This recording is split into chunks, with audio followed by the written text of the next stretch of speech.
Hello, and this is Gabe Camarillo, Fox 26 sports reporter on the Fox 26 social media channels.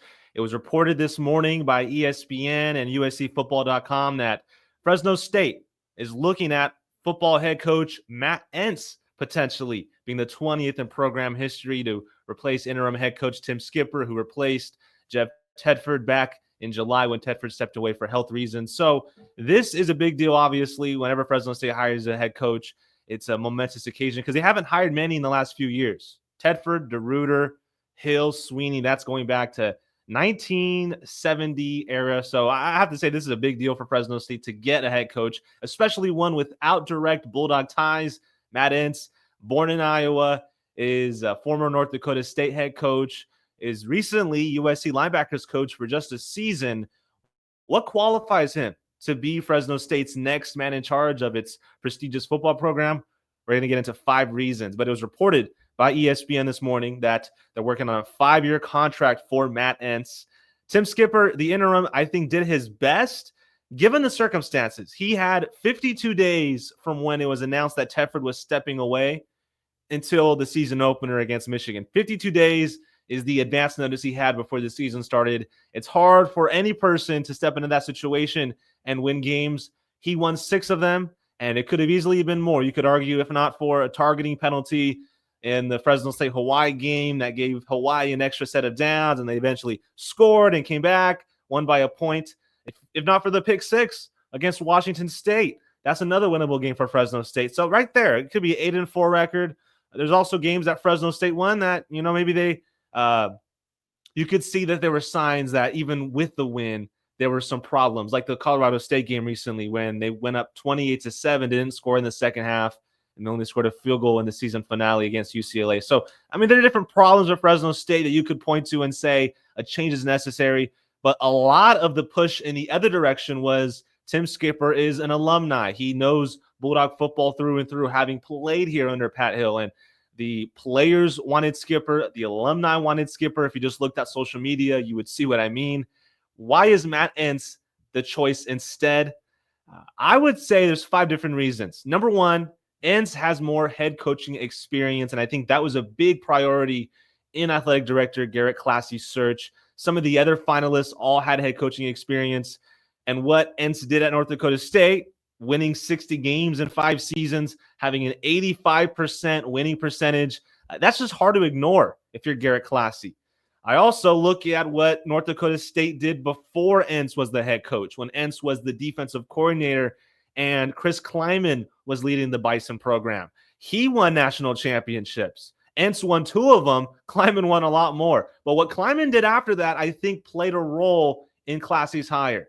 Chris Kleiman, the predecessor to Matt Entz at North Dakota State, went to Kansas State, and he won at Kansas State. 2 years ago, Kansas State won a Big 12 championship, and if they held on to Will Howard and didn't let him go to Ohio State, I think Kansas State could have easily won another Big 12 title this year under Kleiman. So seeing Kleiman make the jump from the FCS to the FBS, from North Dakota State to Kansas State, I wonder if that had something to do with Klasy making this hire, getting his successor at North Dakota State, and a guy in Matt Entz who made it very clear that his stop at USC this past season wasn't anything more than just that, a stop. He said to USCFootball.com, and I'm quoting here, quote, "I have head coaching experience, but to be transparent, I've had some people tell me that I don't have FBS recruiting experience and that I don't really dive into NIL. Those have been marks against me, if you will. I saw this," talking about the USC linebacker job, "as an opportunity to continue to further and broaden my circle of people, still have some relevance here in the Midwest, which is comforting, and hopefully this will lead to some other opportunities," end quote. That was Matt Entz talking to USCFootball.com. That linebacker's job at USC did get him a head coaching job, is what it looks like here at Fresno State. So I think Fresno State's hoping that Entz's hire turns out somewhat similar to Kleiman's hire at Kansas State. North Dakota State head coach is there. And then the second thing that I think Matt Entz has going in his favor is he's a good recruiter. Today's National Signing Day, the biggest recruiting day in college football. And today, a 4-star linebacker that was looking like he was going to go to USC. That was the crystal ball projection on 24/7 Sports. He instead commits to Notre Dame on the same day that Matt Entz is reported to be the Fresno State head football coach. Coincidence? I don't think so. I think that Entz had a good relationship with Madden, Faraimo, and because of that relationship, they were really close. USC was really close to getting this 4-star linebacker. And the fact that after this happens, we see this 4-star stud linebacker go to Notre Dame. Hey, what else can Matt Entz do as a recruiter? What can he bring to Fresno State? I want to go to my third point now, the fact that he is a developer of NFL-level talent. During his time at North Dakota State, there were 6 Bison that were drafted. And I'm talking about as a head coach, not as a defensive coordinator, but when he was overseeing the entire program. Trey Lance was drafted 3rd overall to the San Francisco 49ers. Christian Watson is a starting receiver for the Green Bay Packers. There's a linebacker that doesn't play anymore, but then 3 offensive linemen that are starting in the NFL. Cody Mauch, Cordell Volson, and Dylan Radins.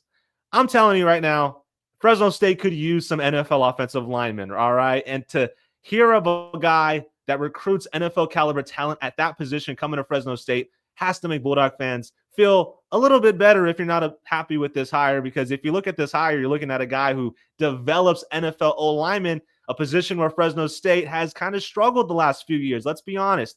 They haven't been able to consistently get a starting 5 O-line on the field. 8 different starting O-lines in 12 games this past season for Fresno State because of performance, because of injuries. It's going to be good to have someone who knows how to recruit that part of the field. The fourth reason why I think this is a good hire for Fresno State and why this is a justifiable hire, getting Matt Entz to be the Bulldogs head coach, he can turn around a unit. So during this past season, as USC's linebackers coach, Entz oversaw the Trojans' beleaguered defense. The Trojans' defense was a laughingstock, a joke for many in college football circles. But he comes in as the assistant head coach for defense. That's his official title. Not defensive coordinator. He's working with Deanton Lynn as linebackers coach and assistant head coach to make this unit better. And they were. They were 119th in total defense last year compared to 70th this year. And I mean, that might not sound super cool to you. 70th total defense, whoop-de-doo. It's an improvement. It's an improvement of almost 50 spots in the country.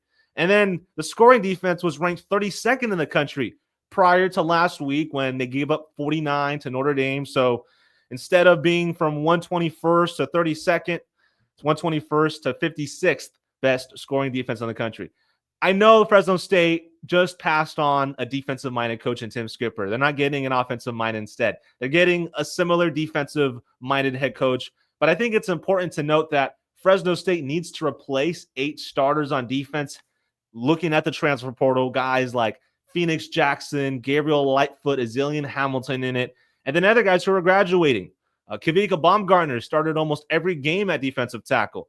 Devo Bridges, Malachi Langley, C.V. Nomura, Cam Lockridge, Dean Clark, all guys Fresno State has to replace. So I know that Fresno State might look at an offensive-minded coach as a good thing, but they really need to focus on defense given the losses on that side of the football. They need to hit the transfer portal, need to develop the younger guys they already have on the roster to get it going and get the defense back to where it was this year. It was a really good defense this year for Fresno State football.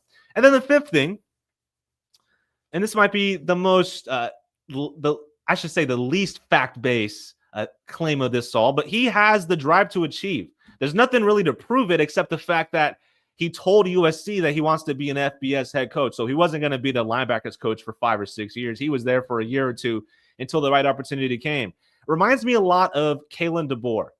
DeBoer is the head coach for Alabama, was the Fresno State head coach a few years ago, but he was such a fast riser, winning a lot of games at a lower level of college football, then getting opportunities to be an assistant coach at Eastern Michigan, at Fresno State under Tedford, at Indiana for a season before becoming Fresno State's next head coach, only for 2 years. But I mean, he's a fast riser. He was always going to go on to bigger and better things. And that could be the case with Matt Entz. And that might be a reason some Fresno State fans are skeptical on this hire, because they don't want another DeBoer. They don't want a guy who's going to win 10 games probably and then bolt. The contrary to that is, and I would argue, winning 10 games is winning 10 games. Being successful, no matter what happens to the head coach after your successful season, is still a successful season. And Fresno State, going through a 6-6 record, is hungry for success. So if this is a fast rising, high achieving head coach, if he wins as many games as he did at Fresno State, as he did at North Dakota State, I think that's only a good thing for Fresno State. Having a Kalen DeBoer type of guy who is climbing up the ladder quickly, learns from good head coaches, learns from Craig Bull, Chris Kleiman, learns from Lincoln Riley. I would like this guy to be a Fresno State head coach, and it sounds like he is. That's 5 reasons there that Matt Entz is a justifiable hire. And I know Tim Skipper has a lot of fans. He was a player's coach. A lot of the players wanted him to be their leader still. And because he's not, we're seeing guys like Tim Greer and Raylan Sharp enter the portal. And, I understand that. It's totally their right. I don't think it's anyone's business who transfers in and out of Fresno State. Maybe who transfers into Fresno State, right? But if they want to leave Fresno State, it's totally their prerogative. That's the new world we live in college football. I would say this, though. I believe that this Matt Entz hire will bring a lot of transfers in who are key to Fresno State rebuilding. Offensive linemen, defensive players. Maybe he'll find a quarterback in the portal, or maybe he'll run it with either Joshua Wood or Jaden Mandel, both of whom have promising talent. So a lot still to be determined. We don't even know who's going to be on Matt Entz's staff. But because of his head coaching experience, because he's a good recruiter, remember that Notre Dame linebacker commit that was a USC guy until a few hours ago, or because he can turn around a defensive unit like he did at USC, because he can develop NFL talent, look at his track record at North Dakota State, and because he is a high-achieving head coach, and we have this to base on the fact that he told USC he was there for a year until you can get the NIL experience and the FBS recruiting experience. Because of all these things, Fresno State might have hit a home run hire.